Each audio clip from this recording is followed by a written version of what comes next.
We're only 6 days away from the most important election so far in our lifetime, and the race is hotter than ever. Hillary Clinton is fighting for her life in the wake of the latest FBI investigation into her emails and other scandals rocking her campaign. Former FBI Assistant Director James Carlstrom explains why he believes Clinton's controversies are bigger than Watergate.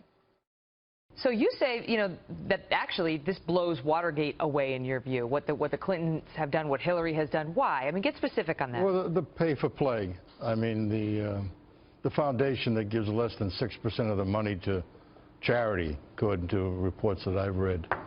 The way they treated the Haitians, I think, is a classic example, where they collected all this money and very little of it went to Haiti. Mm-hmm. And this goes on and on. I mean, it's just and look at WikiLeaks. I mean, look at the emails themselves and the complicity of staff, and it just goes on and on. Meanwhile, former House Speaker Newt Gingrich says he thinks Hillary and her inner circle may be held criminally liable.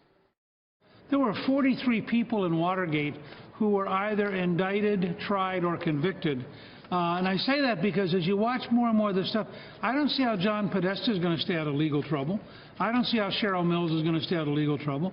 Huma Abedin, a lot of those secondary players, the IT guy. I mean, this is not just about Hillary Clinton. This is a large group of people who are being carried into behavior which is illegal. Much of it involves overt criminality.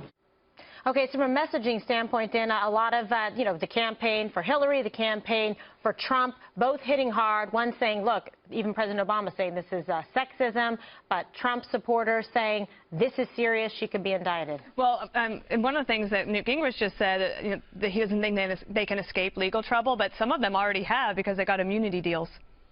So there's that. When you're talking about some of those people like Cheryl Mills and also the guy Pagliano that set up the emails. I remember in journalism school, one of the first classes I took was about covering, from a news writing perspective, covering possible legal issues and crimes, and that you're very cautious to not say that someone is actually a criminal before they're indicted and charged, and I think that is actually where we are. Friend of ours, Judge Napolitano, has a column coming out tonight that he let me see. It's going to be posted at midnight, but it's actually, the headline caught my eye. It's called J. Edgar Comey. And it's just it's from his legal perspective and from the libertarian perspective. The one point that he made that I think is one that is just to exercise caution is that we've talked about what did Comey know or see in the emails that led him to put the letter out that said he was opening up the investigation or it was continuing on and that they'd found more information. Well, because they couldn't have had a warrant, they did not have a warrant until Sunday. If they had actually seen any of those emails, that would have been illegal. Right. So it gets down into the morass. That doesn't mean that there's not a big cloud following Hillary Clinton's campaign around, but some of the legal dissection, I think, would urge caution before saying she's a criminal and going to jail. Okay, Bowling, so you talked about this. Could there be a constitutional crisis? What if perhaps she wins the election and then an indictment does come down? Whether or not she is, in fact, convicted, an indictment could come forward, and then there's a whole host of hearings and whatnot that would have to take place. Can you imagine the president-elect is under indictment, possibly ended up with a felony? So while they're searching through Clinton Foundation material on one investigation, 4 different FBI offices doing that. Another FBI office is searching through Anthony Weiner's laptop, in regards to his possible texting a 15-year-old, and they come across things that would be concerning regarding Hillary Clinton. I think I could be wrong, but if you're looking over here and this thing is popping up and it pertains to another case, you can use that. You just probably can't bring it. Device. Yeah. It was, if they looked at the emails, they didn't have a warrant to do so before Sunday. But those emails were on the device that they were searching on investigating Anthony Weiner for. That's what happened. They're on the device. You can't read them. And if you do... Well, I don't know about that. I really don't know about that. Well, no, you'd have... bottom line... No. Right? Am I wrong? If it's there, if you come across evidence from pertaining to another investigation... If you come across it, then you have to notify and say, we need a subpoena. Which is what they did. No, but here's the problem. Right. but you have to make sure and show that you went to go, you get a subpoena, and then you would read those specific emails that you believe pertain to a separate and distinct Isn't that exactly what he did? He said they couldn't go further until they got the warrant. It took them till Sunday to get the warrant. My only point was that the question of did he have some sort of bombshell in those emails that they couldn't have looked at yet. I think that is not possible because I don't think Comey would have broken the law to do that, even though he went forward and did the letter. That's possibly why it was so vague. Regardless, some of the other things that are going on. Peter Kadzik, the Assistant Attorney General at the Department of Justice, gives a heads up to Podesta saying that, hey, guess what? Down the road, they're going to be looking for your emails. Heads up. 2 days later, they're looking for emails. A couple of days later, the emails are gone, mysteriously gone. The things that are coming up, the things that we're finding is insane. The Sheikh Mo. Bill Clinton shaking down a Saudi sheikh for $20 million. We find out about that this week. We also find Mark Rich made massive contributions to the Clinton Foundation before, during, or after he gets pardoned by President Clinton mysteriously. Mark Rich dealt oil with the Iranians during the oil embargo in the 70s and again in the 80s. Yep. I mean, it's amazing some of the stuff they did. There is so much pay to play and so much likely corruption going on. Like global corruption. What do you say, Juan, to the people that are saying, the Clintons have what appears to be, obviously this cloud over them of like a criminal syndicate, pay for play, using the influence and the power of government office to be able to profit for their own ends? I mean, some of it is obvious. You have to question what's went on with the foundation, Kimberly. But there is no comparison, and this is what I just can't get. I mean, I was listening to Eric very carefully, and there's just no comparison about the number of legal cases and charges facing Donald Trump. And they extend beyond the university case, the Trump University, to the Trump pageants, to the assaults on women. This is all there. This is much bigger than anything that Hillary Clinton is facing, and yet, I mean, there's this focus. So I understand that it's political. You look at James Kallstrom last night.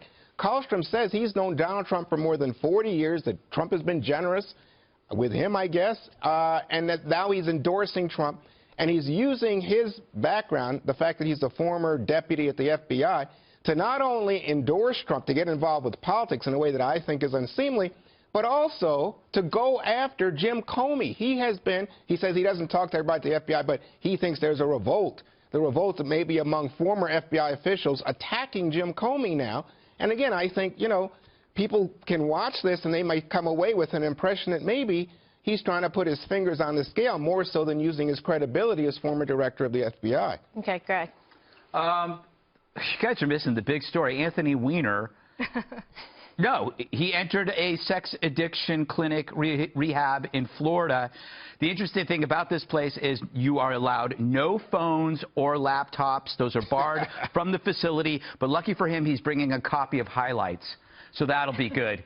The big story here is that Hillary and company knew what Weiner did and did nothing. So that puts the government in jeopardy. What would Hillary do to keep these things quiet? What secrets would she hide? They did the opposite of an Amber Alert.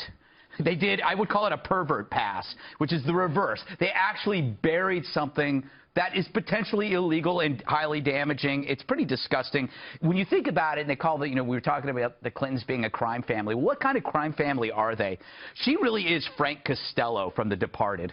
The Jack Nicholson character. Yeah. And Peter Kadzik is like Cullen Sullivan, the Matt Damon character, that works on the other side, but makes sure that everything is going to be fine. She's like Pigpen from Peanuts. Wherever she goes, there's a big tumbleweed of dirt behind her, and everybody gets it all over their clothes. And guess what? I don't think her staff from those emails would disagree, talking about horrible judgment and what happens, and Huma Abedin saying, she knows, well aware of what she did, and bringing these type of things upon herself. We should offer some sympathy to the FBI, who was distracted from doing the kind of work they're supposed to be doing, whether it's gang crime or terrorism or drugs. This is an institution that is plagued by controversy. You can't do your best at your job if you were thinking about your job as we all know. Remember, James Comey said that they had open cases on ISIS in all 50 states, sometimes multiple cases in the states. Those are on the back table now. Yes, everything is They're on going the to have back. to wait. They're also reporting that we've read that some FBI agents were literally lining up to put in the resignations because he didn't go forward with these indictments. And maybe that had something to do with, here's the evidence, Jim Comey, director, if you don't bring this forward, I'm done or I'm walking. That could force someone's hand Comey's hand to come forward at this point in time, 11 days left. I can see that. You know what? There's no excusing this. You know, Senator Grassley comes from Iowa, and Senator Grassley, of course, Iowa, a strong Trump state, and he has endorsed Trump. There's no reason for him to step out, but he stepped out this week and he said, you know, Jim Comey, you've got to provide us more information because this is not good. This is not good for the FBI, not good for the American government or trust in government for you to act against someone without specifying what it is that they're supposedly guilty of. This is like bizarre. Who thought it was a good idea? Tell me. President Obama. He thought it was a good idea. Yeah. Oh, you must have missed Obama's interview maybe today. You didn't hear and President Obama said it took today. guts for him to do it, and Comey's a stand-up man. No, you know and what? He backed him. And you know what President Obama said? Let's go to the horse. The horse said today, hey, you know what? I we have watched the standards. horse today. Okay, so I watched the horse. You know what the horse said. The horse's horses mouth. walk backwards. What's the horse? Have you ever seen a horse walk backwards? The horse walked backwards. And are you going to bet on that horse in Why is North this like being a Carolina? horse? I find this whole thing disturbing. Oh, yeah, where did that come No, from? that's Mr. Ed. Oh. All right. But he's not coming Ed up. Henry? He's not coming up. Just 6 days away from the big vote in America. We hope you're going to tune into the Fox News channel next Tuesday for complete election coverage all day and night.